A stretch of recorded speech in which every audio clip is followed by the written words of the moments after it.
Welcome to Seesaw's 12 Days of Christmas. Gifting you guests this holiday season. On the first day of Christmas, Seesaw gave to me, Angie and Kim from This Is What Blind Looks Like.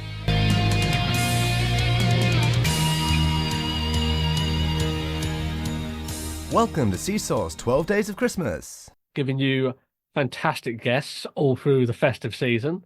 And we have friends of the show, Angie and Kimberly from This Is What Blind Looks Like. Hey, guys.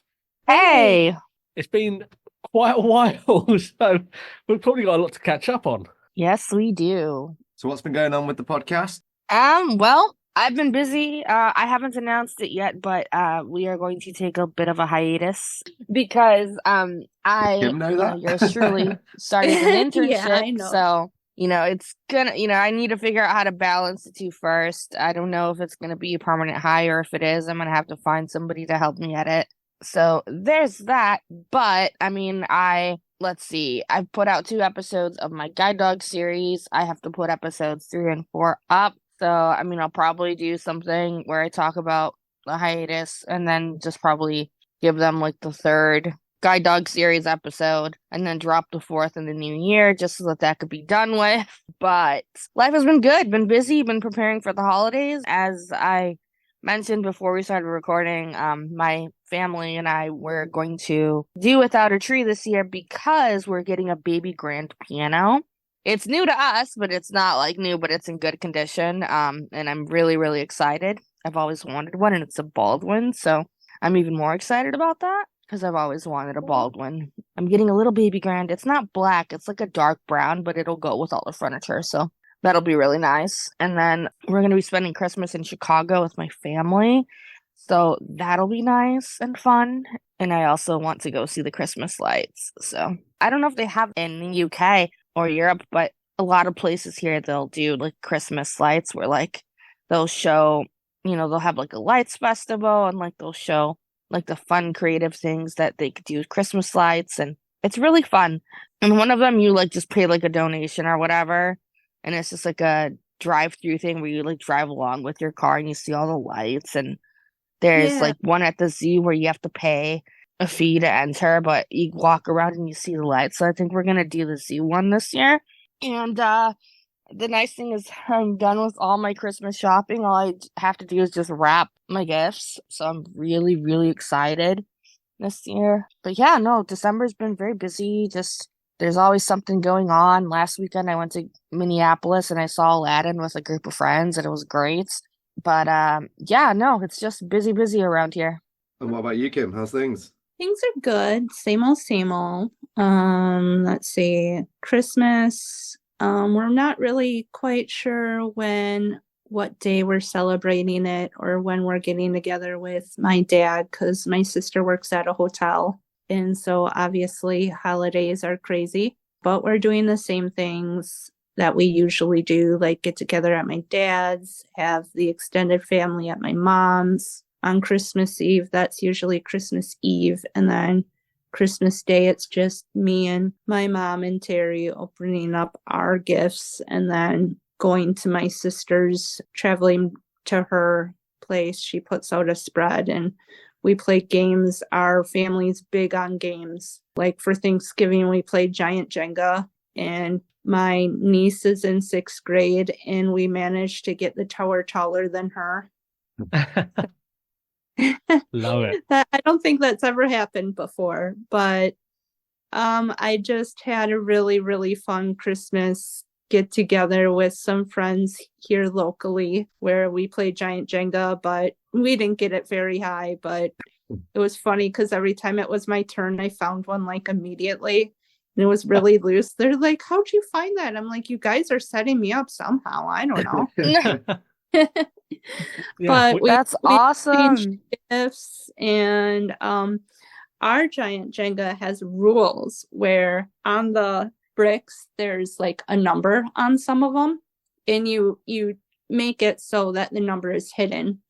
A number could be 3. I know that 3 is take another block, and like there's a number that's like reverse and pick up the next person and take the first block you touch, and when you touch the block, take 10 seconds to take it, or like take 10 seconds to take your turn. And so that was massively fun to do those rules at Thanksgiving. And at our get together, we just could not stop talking, all of us. It's funny because the person who had me, she gave me an Amazon gift card.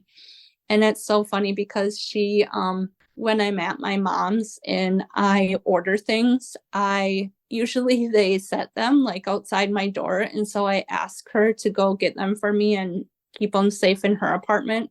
So she's done that like so many times, it's not even funny, especially around the holidays. And so she's like, I figure you like Amazon because you always have asked me to get you your packages when you're gone.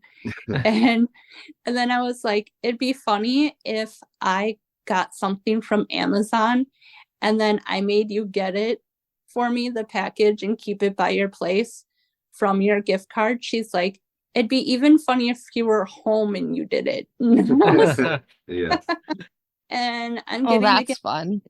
a couple friends this Tuesday. We always go out to eat, and then we come back and give each other our gifts and stuff. So there's a lot of friends, misses things that go on around the holidays that I just love.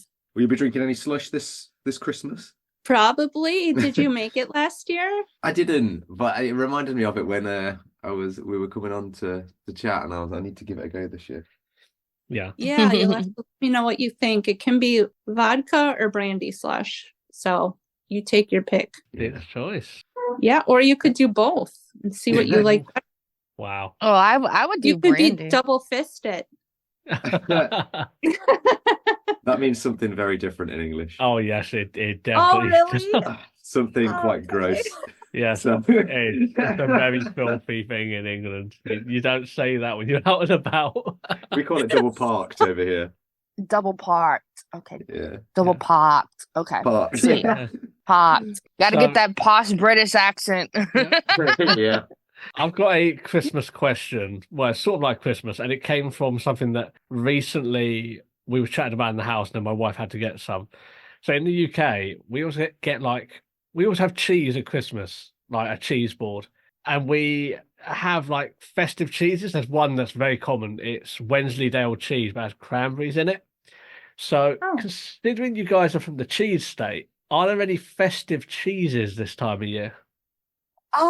Well, I'm not originally from Wisconsin, but like not that I've heard of, honestly, but I don't want to say that it's a Wisconsin thing, but like in the US, like charcuterie boards are a thing now. I recently made one for my mom's 64th birthday, but geez, I kind of want to make one for Christmas, man. Like you get like your different meats and cheeses like salami, prosciutto, and pepperoni bites, and like spicy, like just oh my God, so good.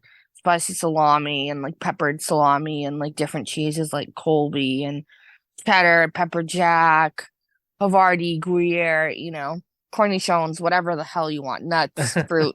Speaking of that, you will say that we are the cliche in my family because my mom, before she retired, she worked at, of all places, a dairy.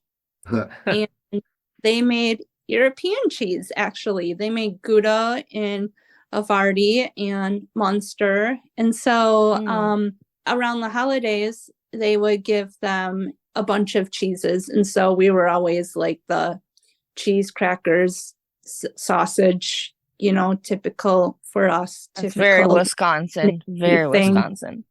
And I want to say there were some that they might have had like cranberries, and my mom will listen to it and she'll be like, and we had this and we had this. And, she'll instruct me on what they had that I forgot to mention. Hey, Mom. So, yeah, I want to say that, yeah, there is. I don't know if everyone has it, but it is an option. It's a big thing in the UK having cheese at Christmas. And then we usually have like pate as well. We take like a bit of a French inspiration and have loads of pate. I've never had pate. It's delicious if you don't think about what's in it. That's right. Do you guys do charcuterie boards over there or no? No, it's mainly just a cheese board, Just isn't it? Like we do cheese? cheeses Okay. and chutney and stuff like that, and we don't usually. Oh, Some okay. people add like meats to it, but it's not very common, is it? No, it's Yeah, because Mostly cheese. yes, Wisconsin does the crackers, cheese, and sausage deal, which I've done too, but charcuterie board for me is so much fun because, like, I incorporate meats and cheeses and, like, stuffed olives, different varieties of nuts and fruit and Some what people have do you. too. Oh, fondue. Oh, yeah. I've never done fondue. Fondue's fun. You could do a cheese fondue or a chocolate fondue. Chocolate, Yum. yeah. So what's lined up next year? I know you said you've got a hiatus coming up on the show, but what have you both got planned next year? We haven't really talked about it, honestly. We have ideas for episodes that we've like talked about, but nothing really set in stone. Like, oh, we'll talk about blah blah, like They'll be on the shorter side. yeah. But that's that we've really talked about as far as future. Have you got any sort of conventions or anything like you might go to? I know that's becoming a big thing in the space now, and chatting to Chad from Unsighted Radio and Sam from The Blind Life recently. There's so many conventions popping up. So is that potential on the cards? Like make an appearance? I mean, personally, yes. I plan to go to, our annual like NFB state convention. I also plan to go to the National Federation of the Blind's national convention in Orlando, Florida this year in July. So I'm hoping that I'll be able to go. And For our state convention, we're actually having it in my city this year. And so my at-large chapter for the NFB, we are in charge of like getting donations and getting auction items and the hospitality suite and just making sure it goes smoothly. And we're basically in charge from now until beginning of April when it is. So we have like a full-time job when it comes to preparing for that. So it's going to be a lot of organization and a lot of preparing because it's never been in this area, but we're trying to get it in areas that it has not been before to try to recruit and find more blind people in those areas and try to get them involved. But we are excited. Amazing. That's exciting stuff, especially for like content creators and stuff like that within the community. So it's becoming really popular stuff. So yeah. The NFP convention, like their convention's like for our organization, but it's not anything related to like content creation or anything like that. But I would love to go to one of those because I think that'd be so much fun. Yeah, that'd be fun. We did have a chance to speak at our state convention a couple years back, so that was nice, telling everyone about the podcast. So that's as far as we've gotten. Nice.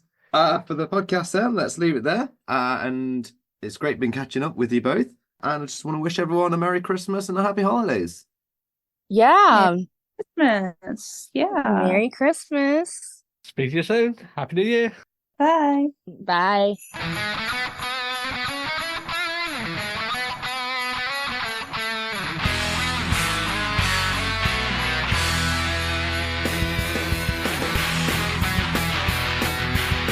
Thank you for listening to Seesaw's 12 Days of Christmas.